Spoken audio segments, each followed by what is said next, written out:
چاندنی میں ہے ڈوبے ہوئے دو جہاں، کون جلوہ نما آج کی رات ہے، کون جلوہ نما آج کی رات ہے۔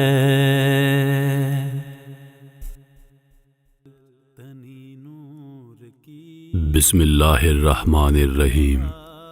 پاک پروردگار کے بابرکت نام سے شروع کرتا ہوں جو شیرک سے بھی زیادہ قریب ہے۔ تمام ناظرین کو روحیل وائس چینل میں دل کی گہرائیوں سے خوش آمدید اور محبتوں بھرا السلام علیکم۔ اللہ تعالیٰ نے انسان کو اپنی عبادت کے لیے پیدا کیا ہے، مگر ہم اپنے مقصد تخلیق کو دنیاوی مصروفیات اور مادی محبت کی وجہ سے فراموش کر چکے ہیں۔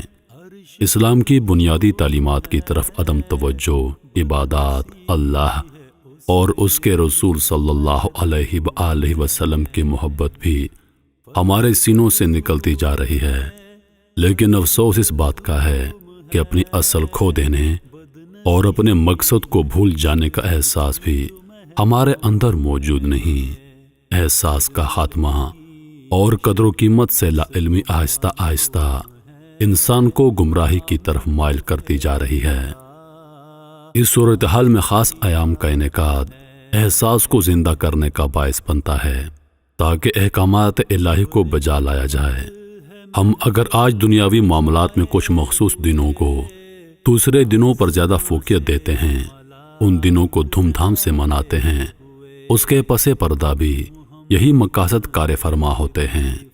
اگر ہم یوم مزدور، یوم تکبیر اور یوم پاکستان مناتے ہیں تو محض ان کو سیلیبریٹ کرنا مقصد نہیں ہوتا، بلکہ وہ ایام ہمیں قربانیوں کی یاد دلاتے ہیں تاکہ ہم اپنے مقاصد کو ہمیشہ ذہن میں زندہ رکھیں۔ بقا اور ترقی کے لیے اپنے کردار کو مزید نکھارنے کو دعوت دیتے ہیں۔ اسی طرح اسلامی دنوں میں سے چند دنوں اور راتوں کو بھی اس لیے فضیلت دی گئی ہے کہ یہ دن اور راتیں دوسرے دن اور راتوں سے منفرد مقام رکھتے ہیں۔ یہ دن اور رات ہمیں جھنجھوڑتے ہیں اور ہمیں اللہ تعالیٰ کے خلیفہ اور نائب ہونے کا احساس دلاتے ہیں۔ شب برات بھی ان خاص ایام میں سے ایک رات ہے جس میں احساس زیاں کو اجاگر کرنا مقصود ہے۔ برات کے معنی ہے نجات اور شب برات کا معنی ہے گناہوں سے نجات کی رات۔ گناہوں سے نجات توبہ ہوتی ہے۔ یہ رات مسلمانوں کے لیے گریہ و وزاری کی رات ہے، رب کریم سے تجدید عہد کی رات ہے، شیطانی خواہشات اور نفس کے خلاف جہاد کی رات ہے۔ یہ رات اللہ کے حضور اپنے گناہوں سے زیادہ استغفار اور توبہ کی رات ہے۔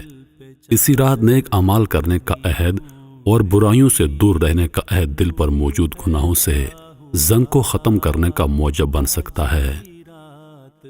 حضور نبی کریم صلی اللہ علیہ وآلہ وسلم نے 13 شعبان کی رات کو اپنی امت کی بخشش کے بارے میں سوال کیا تو آپ کو تیسرا حصہ عطا فرمایا گیا۔ پھر 14ویں رات کو دعا مانگی تو آپ کو 2/3 امت عطا فرمائی گئی۔ پھر آپ صلی اللہ علیہ وآلہ وسلم نے 15ویں شعبان کی رات کو دعا مانگی تو آپ کی تمام امت سوائے چند نافرمان اشخاص کے آپ کے سپرد کر دی گئی۔ 1 شعبان سے دوسرے شعبان تک اموات لکھی جاتی ہیں، یعنی جس نے مرنا ہوتا ہے ان کے ناموں کی لسٹ تیار کی جاتی ہے۔ حضور نبی کریم صلی اللہ علیہ وآلہ وسلم نے ارشاد فرمایا، جب نصف شعبان کی رات آئے تو رات کو قیام کرو اور اسی طرح صبح کا روزہ رکھو، کیونکہ اس رات کو اللہ تعالیٰ کی رحمت غروب آفتاب سے لے کر آسمانی دنیا پر آ کر پکارتی ہے کوئی بخشش مانگنے والا کہ میں اس کو بخش دوں، ہے کوئی رزق کا طالب کہ میں اس کو رزق دوں، ہے کوئی بیمار جو شفا طلب کرے میں اس کو شفا دوں، یہاں تک کہ فجر ہو جاتی ہے۔ شب برات بھٹکے ہوئے اور سرکش لوگوں کے لیے ایک دستک ہے جو آخرت کی زندگی کو بھول کر دنیاوی زندگی کے گورکھ دندوں میں بری طرح پھنسے ہوئے ہیں۔ یہ رات ان کے لیے اپنے رب کی طرف بلاوا اور اسے منانے کی رات ہے۔ جب کوئی شخص اس رات گڑ گڑا کر اللہ پاک کے ہاں توبہ کرتا ہے تو یہ رات اس کے لیے بہت زیادہ انعام و اکرام لاتی ہے، تقدیریں بدل دی جاتی ہیں، زندگی کے حالات بدل جاتے ہیں۔ یہ سب کچھ اس رات میں ہوتا ہے۔ شب برات ہمارے احوال کو بدل دیتی ہے۔ اگر انسان احسن طور پر اس کے لوازمات پورے کرے تو یہ رات گناہوں کے ختم کرنے میں اہم کردار ادا کرتی ہے۔ اگر اس رات اپنے رب کے حضور ندامت اشک کے آنسو بہائے جائیں اور گریہ بازاری کی جائے، اپنے گناہوں کی معافی مانگی جائے، تو اس وقت بدحالی خوشحالی اور تنگی آسانی میں بدل دی جاتی ہے۔ شب برات کا دوسرے دنوں اور راتوں سے موازنہ کیا جائے تو شب برات دوسرے شب و روز سے بالکل مختلف ہے۔ عید الفطر اور عید الاضحیٰ اللہ کی طرف سے احکامات کی بجا آوری کا صلہ ہیں۔ اس میں انسان کو رمضان کے روزوں کی ادائیگی کے عوض عید الفطر کی خوشی عطا ہوتی ہے۔ عیدین کا تعلق ہمارے باہمی معاملات سے ہے۔ احکامات کی بجا آوری کا صلہ اور انعام ہے۔ اگر ہماری روزمرہ زندگی کا جائزہ لیا جائے تو ہمیں یہ احساس پیدا ہونا چاہیے اور عبرت حاصل کرنی چاہیے کہ ہم آئے روز اپنے بہت سے عزیز و اقارب اور دوسرے احباب کو کلو نفس ذائقۃ الموت کے ارشاد کے مطابق اپنے سے رخصت کرتے ہیں۔ ان کا رخصت ہونا اصل میں ہمارے لیے دعوت فکر ہے کہ ہم نے اپنے لیے کیا سامان تیار کر رکھا ہے۔ شب برات دنیا اور آخرت کو سنوارنے کے لیے ایک فکر کا نام ہے۔